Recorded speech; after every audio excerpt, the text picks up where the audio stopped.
Lorsque j'ai trouvé ce jeune pigeon abandonné hors de son nid, je l'ai aussitôt récupéré et sorti de mon pigeonnier.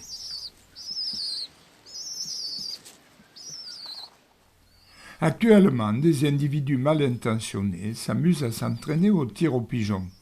Les parents avaient dû être victimes de ce stupide jeu.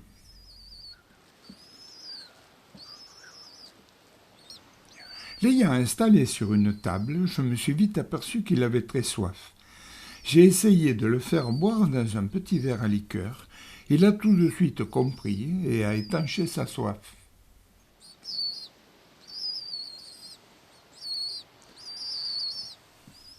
J'ai essayé ensuite de le nourrir. Contrairement aux indications données dans mes vidéos comment nourrir un jeune pigeon tombé du nid, je ne lui ai pas proposé de mélange liquide. Il était assez âgé pour passer directement aux petites graines. Un mélange pour tourterelle allait convenir. On voit bien sur ces images son engouement à les picorer. Il était même difficile de l'arrêter. Une petite palpation sous la gorge me permettait de vérifier si son gosier était bien plein.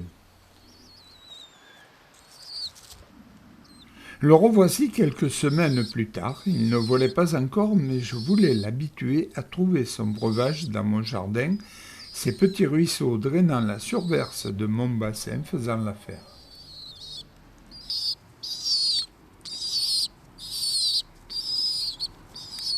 Je le positionnais ensuite dans une allée afin qu'il recherche les petits cailloux nécessaires à sa digestion. Monsieur Kikou, il est en vacances à la montagne.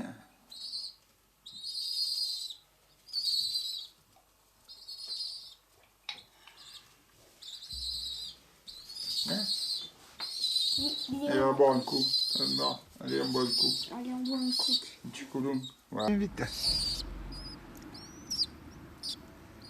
Allez.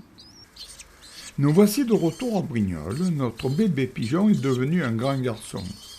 Son alimentation est copieuse. Il prend de plus en plus confiance en lui. Lorsque Grincheux, le plus vieux pigeon vivant dans mon pigeonnier, essaie de lui voler ses graines, il le chasse sans ménagement. Il bat des ailes de plus en plus fort. Je l'entraîne à voler hors de sa cage, et soudain, il se décide au grand départ.